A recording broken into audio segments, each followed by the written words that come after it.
अभी हमारे पास लगभग 10 लाख के आसपास वेकेंट स्पीस है, तो उसमें नए नाम जोड़ने का मुख्यमंत्री जी का निर्देश रहा। और साथ में जो लाभार्थी जिन्होंने ई-केवाईसी 31 दिसंबर तक नहीं कराई, उनके नाम एविडेंस में रखकर के डिलीशन पे रखकर, ताकि वो जो वापिस जुड़ना चाहिए 3 महीने का समय दिया ताकि जुड़े, ताकि जो बाकी वंचित रहे उनको जोड़ा जा सके। और सरकार हर वर्ग का हित ले रही है, हर वर्ग का हित का ध्यान रखते हुए कर्मचारी कल्याण के लिए भी मिनिमम एश्योर्ड कैरियर प्रोग्रेशन, उसको एमएससीपी के तहत 9/18/27 की जो नियमित सेवाओं पर दे पर उन्होंने उसी में संशोधन करते हुए उसमें कर्मचारियों के हित को ध्यान रखते हुए परिनिंदा के दंड के एमएसपी पर प्रभाव को समाप्त करने के लिए राजस्थान सिविल सेवा पुनरीक्षित नियम 2017 के नियम 14 की अनुसूची में संशोधन का प्रस्ताव अनुमोदित है। दूसरा कॉमन एलिजिबिलिटी टेस्ट है, उसमें जो हर वर्ष करानी होती है उसके बजाय 3 वर्ष के लिए उसकी वैधता होगी, ताकि जो व्यक्ति एक बार नहीं, उसको कि इससे बार बार एक तो लोड भी पड़ता है और बार बार विद्यार्थी पे भी प्रभाव पड़ता है, उसमें सिर्फ एक बार वो एलिजिबल टेस्ट दे सकता है और यदि उससे लग रहा है और सुधार करना है तो उसमें भी वो दे सकता है। और कॉमन एलिजिबिलिटी टेस्ट का सीईटी, जिसमें अपन राजस्थान अधिनियम का लिपिक वर्गीय सेवा है समान पात्रता परीक्षा, उसमें जो हर बार देने की होती है वैधता, उसमें 1 वर्ष की उसको 3 वर्ष कर दी गई है। तो 3 वर्ष तक के लिए उसके स्कोर काउंट होंगे, अच्छे स्कोर हैं तो उसको देने की जरूरत नहीं है, और यदि वो चाहता है कि मेरे स्कोर अच्छे हुए तो दोबारा दे सकता है 3 बार, उस बात को रखते हुए ये नियम में संशोधन किया गया है। यानी कहने का सीईटी का स्कोर 3 वर्ष तक वैलिड रहेगा। और एक अन्य निर्णय में राजस्थान जनजाति क्षेत्रीय विकास राज्य अधिनियम सेवा नियम 2001 के अंतर्गत आने वाले छात्रावास अधीक्षक पुरुष 2nd ग्रेड एवं छात्रावास अधीक्षक महिला 2nd ग्रेड के सीईटी के अनुसूचित स्नातक स्तर में शामिल किया जा रहा है। और उच्च शिक्षा विभाग में हमारे राजगढ़ में जो कॉलेज है उसका नाम आज राजकीय महाविद्यालय सिद्धमुख चूरू का नामांकन श्रीमती शकुंतला देवी राजकीय महाविद्यालय सिद्धमुख किया गया। जीआर इंफ्रास्ट्रक्चर फंड है जो उदयपुर से वो उसका पूरा कॉलेज का वहां पर करेगा। और भामाशाह को भी धन्यवाद जो यहाँ पे अपने क्षेत्र के लिए प्रयास करते रहते हैं। और पशुपालन विभाग में हमारी सरकार ने बेहतरीन काम करते हुए आप देखिए कि पशुधन सहायकों डॉक्टर्स की इतनी सारी नियुक्तियां हुई। मैं धन्यवाद देना चाहूंगा हमारे कानून मंत्री श्री जोगाराम जी को कि इनके प्रयास से और जोराराम जी के कुमावत के प्रयास से जो काफी सालों से भर्ती लटकी हुई थी उससे पशु चिकित्सक मिले और आज गांव में राजस्थान में पशु चिकित्सक पहुंचे। उसी क्रम में देखते हुए आज सरकार ने जो पशुधन सहायक हैं उनको 3 पदोन्नति मिले, उसमें संशोधन किया है जिसमें अब उनका नाम भी बदलाव किया। पदनाम में भी पशुधन सहायक का पदनाम हो जाएगा पशुधन निरीक्षक और पशु चिकित्सा सहायक का पदनाम हो जाएगा पशुधन प्रसार अधिकारी, सहायक सूचना अधिकार का पदनाम हो जाएगा वरिष्ठ पशुधन प्रसार अधिकारी किया जाएगा। कि जो पहले पदोन्नति के 2 ही अवसर मिलते थे अब 3 अवसर मिलेंगे। ये हमारे कुछ आज मंत्रिमंडल में ये निर्णय लिए गए। धन्यवाद। मैं आदरणीय कैबिनेट मंत्री जोगाराम पटेल जी से निवेदन करूंगा कि अपना विषय। मित्रों, आप सबका बहुत बहुत धन्यवाद। राजस्थान में, राजस्थान के विकास में, राजस्थान के उत्थान में हमारा राजस्थान विकसित और समृद्ध बने, इसमें हम भी प्रयास कर रहे हैं। और मैं आप सबका धन्यवाद करूंगा कि इसमें आपकी भी उपयोगिता हमारे लिए बहुत अति आवश्यक है। आप हमेशा सहयोग करते रहें, सहयोग करते रहेंगे। जब जब भी हमारे राजस्थान में विकास के कार्य होंगे, उन विकास कार्यों की जानकारी, सरकार के लिए गए निर्णयों की जानकारी, सरकार के सकारात्मक निर्णयों की जानकारी आपकी मार्फत जन जन तक पहुंचती है। और मुझे पूर्ण विश्वास है कि हमारे लोकतंत्र का जो चौथा स्तंभ है वो भी अपना कर्तव्यों का पूर्ण रूप से निर्वाह कर रहा है। उसके लिए मैं आभार व्यक्त करता हूं और भविष्य में भी करता रहेगा। जब से मौजूदा सरकार बनी है, सरकार का एक संकल्प रहा है कि हम जो कहें वो करें, जो करें वही कहें। और इसी के तहत हमने राजस्थान को समृद्ध और विकसित बनाने के लिए प्रयास शुरू किए। हमारे विश्व के सम्मानीय नेता आदरणीय नरेंद्र मोदी जी का संकल्प है कि अमृत काल में हमारा देश विकसित बने और संसार में पुनः वो चोरने की चिड़िया बने। और इसी लिहाज से वो अनेक विकासोन्मुख कार्य कर रहे हैं। परंतु जब प्रदेश भी विकसित नहीं होंगे तो हमारा राष्ट्र विकसित नहीं होगा। इसीलिए हमारा राजस्थान प्रदेश भी विकसित होना आवश्यक है। इसी कड़ी में चूंकि आपके सामने संज्ञान में है हमारा जो पहला बजट था, बजट घोषणाएं की क्रियान्विति, हर विधानसभा क्षेत्र में बजट का कोई न कोई महत्वपूर्ण कार्य, और साथ ही साथ जो संकल्प हमारे थे उनकी पूर्ति, और ये हमारा पहला फोकस था। और आज मैं आपके सामने नम्रता से निवेदन करूंगा कि हमें 45 से 50% जो हमारे संकल्प थे उन संकल्पों को हमने पूरा किया है और जनता के सामने रखा है। आपका मैं धन्यवाद भी करूंगा कि राइजिंग राजस्थान में हमने जितना प्रयास किया उसमें आपका सहयोग भी बहुत सराहनीय था। पूरे विश्व स्तर पर इसको सराहा गया और 35 लाख करोड़ के एमयू कोई आसानी से नहीं हुए। चाहे हमारे मुख्यमंत्री जी की विदेशों में जाकर उद्यमियों को प्रोत्साहित करना हो, आकर्षित करना हो, वास्तविकता बतानी हो कि हमारे राजस्थान में अलग अलग क्षेत्रों में अलग अलग पोटेंशियल उपलब्ध है। हम पश्चिमी राजस्थान में जाएंगे तो हमारे पास भूमि है, हमारे पास मिनरल है। हम पूर्वी राजस्थान जाएंगे तो हमारे पास अलग मिनरल है। हम पश्चिमी राजस्थान, पूर्वी राजस्थान के अलावा दक्षिणी राजस्थान में जाएंगे तो उसका है। और उन सबके संयुक्त प्रयास से इतना बड़ा इवेंट्स कमिट हुआ, शांति से हुआ। इसीलिए ये राजस्थान के विकास में, बेरोजगारी को मिटाने के लिए, जीडीपी बढ़ाने के लिए, हमारा राजस्थान विकसित और समृद्ध बने, इसमें बहुत माइलस्टोन होगा। और हमारे यशस्वी मुख्यमंत्री आदरणीय भजनलाल जी ने इसकी क्रियान्विति हेतु निश्चित समय अवधि में जो भी कार्य होने वो हो जाए, इसके लिए हमारे सीनियर आईएएस ऑफिसर को लगाए हैं, उनको जिम्मेवारी दी है। और ये पोर्टल बंद नहीं किया है। और भी हमारा कोई उद्यमी अगर हम राजस्थान में इन्वेस्टमेंट करना चाहे अपनी योग्यता के अनुसार, अपने क्षमता के अनुसार, तो उसके लिए भी खुला रखा है। और साथ ही साथ हमारा सबसे बड़ा संकल्प है कि हमारी जो बेरोजगार भाई है, जिनके साथ भारी अन्याय हुआ, बेरोजगारी बढ़ती गई, तो कृषि क्षेत्र, उद्योग क्षेत्र, ये ऐसे दो क्षेत्र है जिसमें हम जितना ज्यादा करेंगे तो हमारी बेरोजगारी कम होगी। और साथ ही साथ हमारा संकल्प है कि इस वर्ष हम 1 लाख हमारे बेरोजगार नौजवानों को सरकारी नौकरी देंगे और रिमेनिंग 4 साल में हम 3 लाख, और इस तरह पूरे 5 सालों में हम 4 लाख लोगों को सरकारी नौकरी देंगे। पहले हमने 7 लाख का संकल्प रखा था कि हम 7 लाख बेरोजगार नौजवान साथियों को रोजगार के अवसर उपलब्ध कराएंगे, लेकिन हमने इसको आंकड़ा बढ़ा करके 10 लाख किया है। हम प्रयास करेंगे कि 10 लाख जो हमारे बेरोजगार साथी है उनको रोजगार के अवसर उपलब्ध हो। और ये सभी इसीलिए है कि इन सब का विकास होगा, तभी हमारा राजस्थान आगे बढ़ेगा। किसानों के लिए आपसे बार बार पहले भी हो चुका है, हमारी महिलाओं के लिए आपके पास हो चुका है, बेरोजगार नौजवानों के लिए हो चुका है। आज 2 बड़े निर्णय आदरणीय यशस्वी मुख्यमंत्री भजनलाल जी की कैबिनेट में लिए गए। पहला निर्णय ये लिया गया है कि हमारी जो ग्राम पंचायतें हैं इनका भी हम पुनर्गठन करेंगे।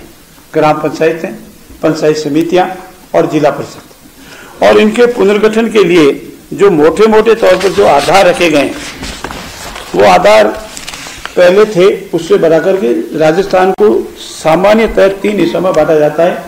एक सामान्य जिले हैं, एक मरुस्थलीय जिले हैं, और एक जो हमारे आदिवासी जिले हैं जिसको हम शहरिया भी कहते हैं, पिछले जिले भी कहते हैं, जो भी नाम दें, तो वो जिले रखें। तो हमारी सामान्य जो है वो जनसंख्या 2019 में 4000 थी और अधिकतम 6500 थी, और इसमें अब हमने 4000 की जगह 3000 कर दिया है और 6500 की जगह 5500 कर दी। और जो हमारे दूसरे जिले हैं सामान्य जिलों के अलावा, वहां न्यूनतम जनसंख्या 2000 और अधिकतम जनसंख्या 4000।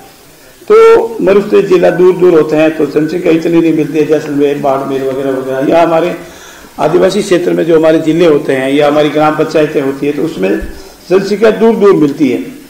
और इसी तरह हमारे जो 3000 की जो सामान्य संख्या है उस पर 7 वार्ड बनेंगे, और अगर 1000 जनसंख्या बढ़ती है तो प्रत्येक 1000 पर 2 या उससे अधिक वार्ड बनेंगे। ये सामान्य प्रक्रिया के तहत रखी है।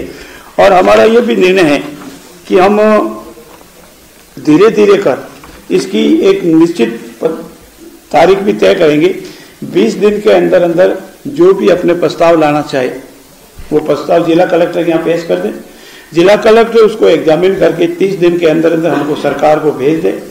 सरकार इसमें ड्राफ्ट जो भी प्राप्त होंगे उसकी सुनवाई और करेगी 10 दिन में, और 10 दिन के उपरांत सरकार अपनी कमेटी को भेज देगी और कमेटी इस पर निर्णय करेगी। ये एक सामान्य प्रक्रिया है जो राजस्थान पंचायती राज में बताई हुई है।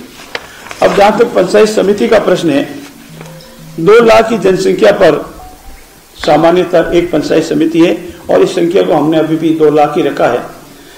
और एक पंचायत समिति में करीब 40 वार्ड ग्राम पंचायत है। पंचायत समिति का गठन करते हैं तो ग्राम पंचायतों को मिला करके एक पंचायत समिति बनती है। तो 40 रखी थी, पूर्व में भी सामान्य में 40 है। और नवसर्जित निकाय जो हमारे अब जो बनेंगे, जिसमें जो हमारे सामान्य है उसमें 25, अब हमने जो तय किया है 40 के स्थान पर 25 ग्राम पंचायत अगर हो जाएगी तो वो पंचायत समिति बनने की योग्यता रखती है। पंचायत समिति बन सकती है, 2 से 8 ऊपर नीचे हो सकती है। और जहां तक हमारे जिला परिषद का विषय है, 4 लाख पर एक जिला परिषद है और 1 लाख या उससे अधिक बनने पर 2 अतिरिक्त वार्ड बढ़ सकेंगे। ये सामान्य प्रक्रिया में पंचायतों के पुनर्गठन की अधिसूचना नियमानुसार जारी होगी। ये तो पहला था। और दूसरा, आप सब इंतजार ही कर रहे हैं कि जिलों के पुनर्गठन का क्या हुआ। मित्रों, हमारे राजस्थान 1956 में बना और 1956 में बनने के उपरांत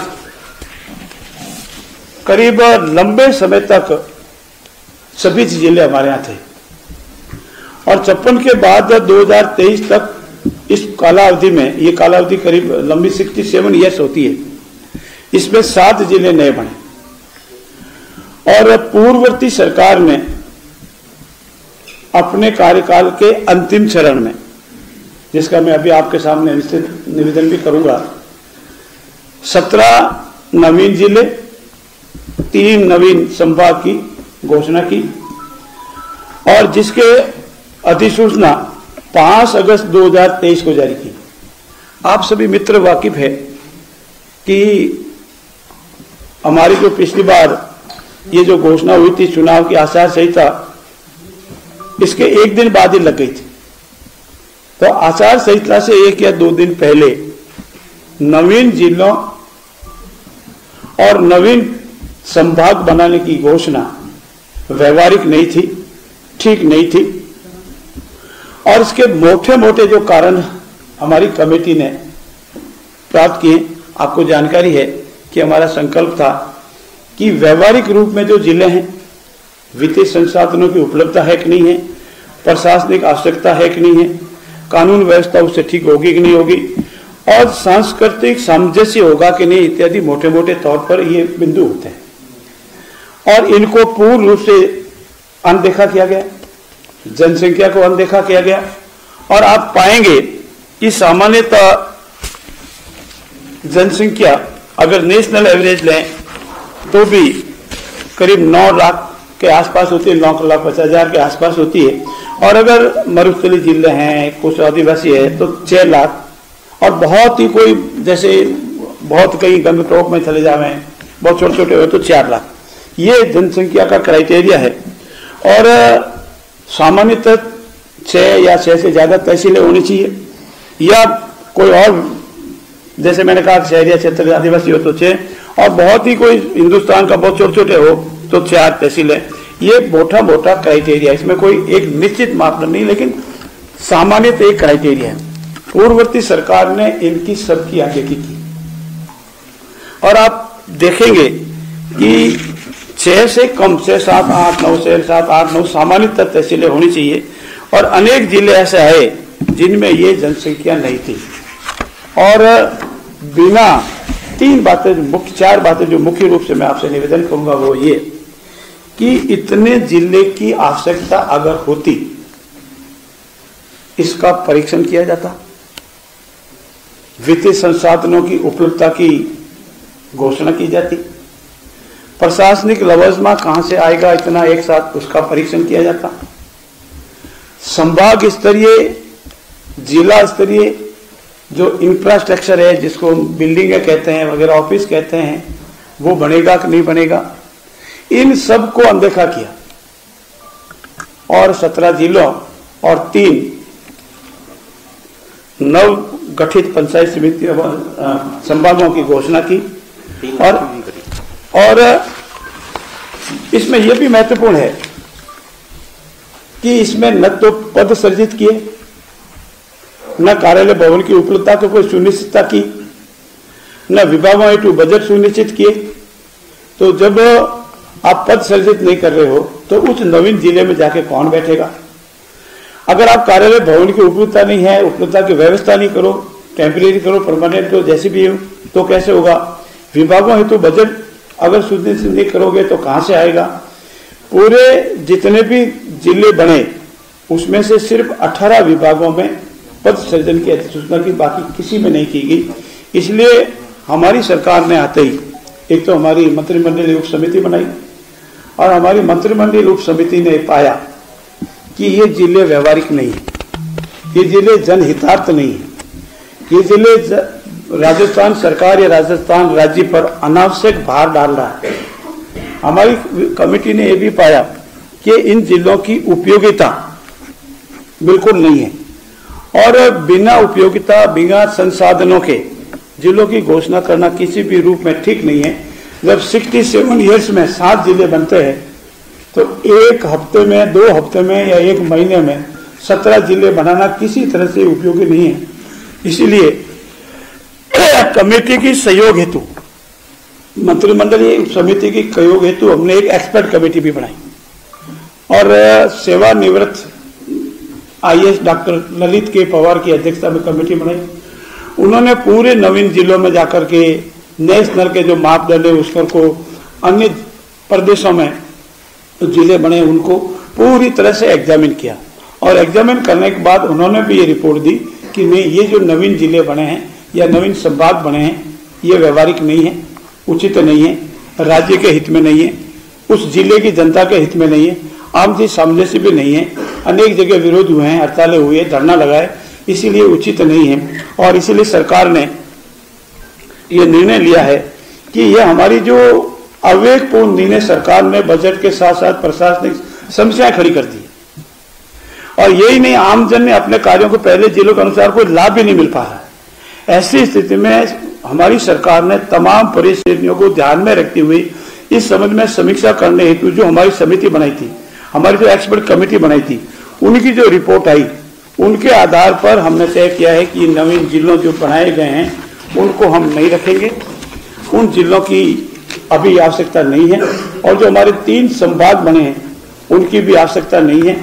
भविष्य में जब कभी भी सरकार ठीक लगेगी, जनता की मांग आएगी, कभी भी सरकार कर सकती है, इसमें कोई सरकार के ऊपर बंदिश नहीं है। इसलिए मंत्रिमंडल ने इस निर्णय के बाद अब राजस्थान में कुल 7 संभाग ही रहेंगे और 41 जिले ही रहेंगे, बाकी वाले जो उन्होंने बनाए हैं वो नहीं रहेंगे। आपकी जानकारी 1 सेकंड में पूरा हो जाएगा, आप आराम से पूछना। एक जाते जाते उन्होंने मालपुरा, सुजानगढ़, कुचामन सिटी 3 जिले और बनाए थे, लेकिन उसकी विधिवत अधिसूचना नहीं हुई थी और न उनका गठन हुआ था, इसलिए इसको भी, चूंकि वो गठन ही नहीं हुआ था, इसलिए इसको भी मंत्रिमंडल ने, सरकार ने मान लिया, इसकी भी आवश्यकता नहीं है। बाकी जिले यथावत रहेंगे। सरकार पूरा कोशिश करेगी कि हमारे जिले प्रशासनिक दृष्टि से सुदृढ़ता से कार्य करे, जनहित में कार्य करे, हमारी बजट घोषणा, सरकार की योजनाओं को जनता तक पहुंचावे और इसमें किसी तरह की कोई विवाद नहीं रहे। भविष्य में भी समय अनुकूल हम इस संबंध में और भी निर्णय लेंगे।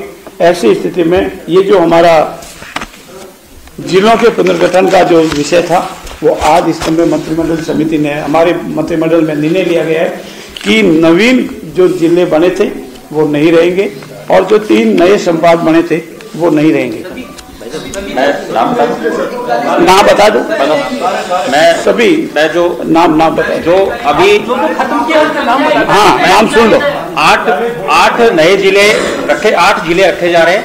8 जिलों में ये अपने हैं बालोतरा, बयावर, डीग, डीडवाना, कुचामन, कोटपुतली बहरोड 5, खेरतल तिजारा 6, फलोदी 7 और सलम्बर 8। ये एक सेकंड 8 जिले सुन लो साथी, धीरे धीरे आराम से। ये 8 जिले यथावत रहेंगे, 33 और 8 41, इन 8 को मिला, इसलिए 17 में से 8 रहेंगे। नाम वापिस हाँ आराम से लो। जो माननीय मुख्यमंत्री जी के नेतृत्व में कैबिनेट में डिसीजन हुआ है, निर्णय लिया गया है, उसमें 33 जिले पहले और जो 8 जिले भी रखे हैं जो उसमें थे, 20 जिले जो पूर्व सरकार ने किए थे, 17 तो उन्होंने अनुमोदन किए थे और 3 उन्होंने चुनाव से पहले एक दिन पहले किए। 20 जिलों की जो उन्होंने करी थी उसमें से राजस्थान सरकार माननीय मुख्यमंत्री भजनलाल जी शर्मा जी के नेतृत्व में 8 जिले रखे जा रहे हैं। तो 33 और 8 41 जिले राजस्थान में होंगे और संभाग 7 ही रहेंगे। 8 जिले जो रखे जा रहे हैं उनके नाम वापिस मैं बोल रहा हूं। पहला है बालोतरा,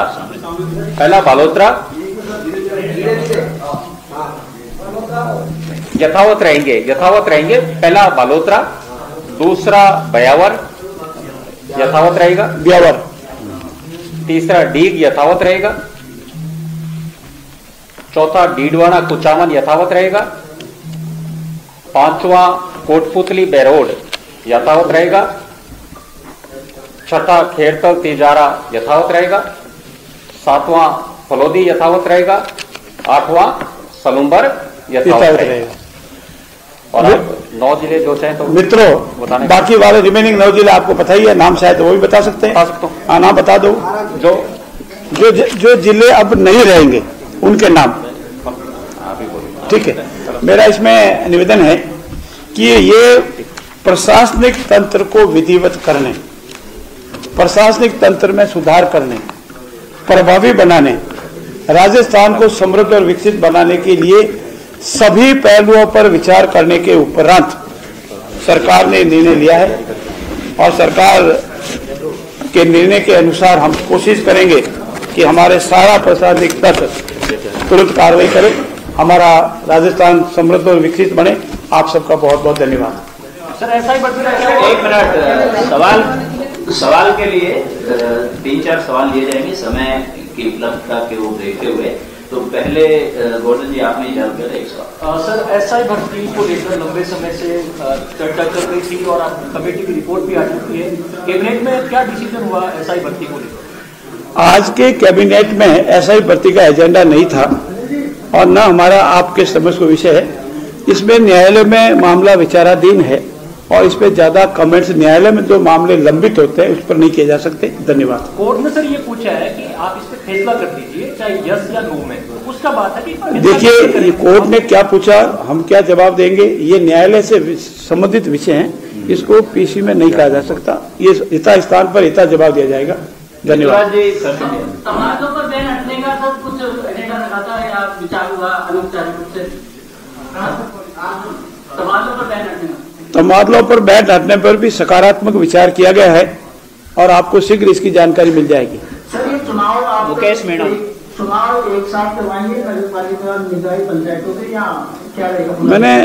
मैंने आपको इस अनेक बार अलग मिले तो साथ मैंने कहा ये हमारा संकल्प है, आदरणीय नरेंद्र मोदी जी का संकल्प है, हमारी सरकार, केंद्र सरकार का संकल्प है, 1 नेशन 1 स्टेट 1 इलेक्शन। और उसी तर्ज पर हमारी राजस्थान सरकार के यशस्वी मुख्यमंत्री आदरणीय भजनलाल जी का और हम सब का ये संकल्प है कि हम 1 स्टेट 1 इलेक्शन, हमारा ग्राम पंचायतों का, जिला परिषदों का, पंचायत समितियों का पुनर्गठन का कार्य, जैसे अभी मैंने आपको कहा मंत्रिमंडल समिति कर दिया है, हमारी नगर निकायों का, नगर निगमों का, नगर परिषदों का पुनर्गठन का कार्य भी चल रहा है। ऐसी स्थिति में इनका पुनर्गठन होने के उपरांत, क्योंकि पुनर्गठन के दौरान कोई इलेक्शन नहीं कराए जा सकते, पुनर्गठन के उपरांत हम एक साथ चुनाव कराएंगे, इसके लिए हम कृत संकल्प है। अब इसमें जो भी कानूनी अनिवार्यता है उसकी पूर्ति करेंगे, विशेषज्ञों की राय लेनी वो राय लेंगे और यथासंभव हमारा संकल्प है कि हम एक साथ चुनाव कराने का पूरा प्रयास करेंगे। मनोज जी जिस तरह से 8 जिले रखे गए हैं, तो क्या सीमांकन दोबारा होगा जिलों का? जिलों का सीमांकन दोबारा करने की आवश्यकता नहीं है कि जिलों के गठन के साथ ही सीमांकन तय हो गया था। जी, बहुत ही रेलिवेंट सवाल है, धन्यवाद आपका। हम एक मिनट आने वाले जनवरी के अंतिम सप्ताह में, अब जो जनवरी आ रही है, अंतिम सप्ताह में विधानसभा का सत्र बुलाया जाएगा। जो जिले निरस्त किए गए हैं उनके क्या पॉलिटिकल कॉन्सिक्वेंसेस लगते हैं आपको आगामी पंचायती राज और निकाय चुनाव में होंगे? क्योंकि कई जगह बीजेपी के मैं एक उदाहरण से आपको मेरी बात कहने का प्रयास करूंगा। हमारे पूर्ववर्ती सरकार ने जाते जाते जिलों का गठन किया वगैरह वगैरह, ये बातें आपके आ गई, लेकिन उन जिलों के गठन में जितने भी हमारे कांग्रेस के उम्मीदवार थे, और मुझे एक व्यक्तिगत जानकारी है, मेरे साथी भी है, बालोतरा जिला गठन हुआ, मदन जी वहां के विधायक थे, अनेक महीनों तक वो नंगे पैर भी फिरे, फिर भी जनता ने उनका साथ नहीं दिया। तो ऐसी स्थिति में हम इस लाइट से नहीं देखते, हम जनहित देखते हैं, हम पॉलिटिकल बाद में देखते हैं जनता का हित कहाँ है, देश का हित कहाँ है, राजस्थान का हित कहाँ है। हम राजस्थान के हित के लिए कार्य करते हैं, पॉलिटिकल एजेंडा हम इस मामले में नहीं रखते हैं। पॉलिटिकल एजेंडा का खामियाना उन्होंने देखा, आप 17 जिले बनाए, 17 में 17 उन्हें विधायक आ रहे, तो उस लिहाज से हम इसको नहीं देखते हैं। आप सबका बहुत बहुत धन्यवाद। धन्यवाद, धन्यवाद, thank you, thank you sir. बड़ी खबर इस वक्त की आपको बता रहे हैं, अब राजस्थान में 41 जिले रहेंगे। 8 जिले जो गहलोत सरकार के उस वक्त शासनकाल में रखे गए थे, सिर्फ वही यथावत रखे गए हैं जो नए जिले बनाए गए थे, यानी 8 नए जिले यथावत रहेंगे। वो कौन से जिले हैं जो बरकरार रहेंगे आपको बता दें, बालोतरा, ब्यावर, डीग, डीडवाना, कोटपुतली, फलौदी, खैरथल, सलूंबर, ये 8 जिले यथावत रहेंगे। 9 जिले निरस्त कर दिए, कैंसिल कर दिए हैं। बड़ी खबर इस वक्त की आपको बता रहे हैं। तो कुल मिलाकर अब राजस्थान 41 जिलों का प्रदेश बन गया है। और इसके साथ साथ बड़ी बातें आज की कैबिनेट की बैठक की आपको बताना चाहेंगे। यह फैसला लिया गया है कि सभी ग्राम पंचायतों का पुनर्गठन होगा। 10 लाख युवाओं को नौकरी के अवसर दिए जाएंगे सरकार की तरफ से। और बड़ा फैसला, एसआई भर्ती परीक्षा को लेकर सवाल पूछा गया तो जोगाराम पटेल मंत्री की तरफ से कहा गया कि कोर्ट में मामला विचाराधीन है और ऐसे मामलों में ज्यादा बताना उचित नहीं है और सरकार अपना पक्ष अपने तरीके से कोर्ट में रखेगी ही। वहीं तबादलों से बैन हटने के संकेत भी जोगाराम पटेल की तरफ से दे दिए गए हैं। सौरभ गृहस्थी इस बड़ी खबर पर हमारे साथ जुड़ चुके हैं। 41 जिलों का प्रदेश हो गया अब राजस्थान। सौरभ।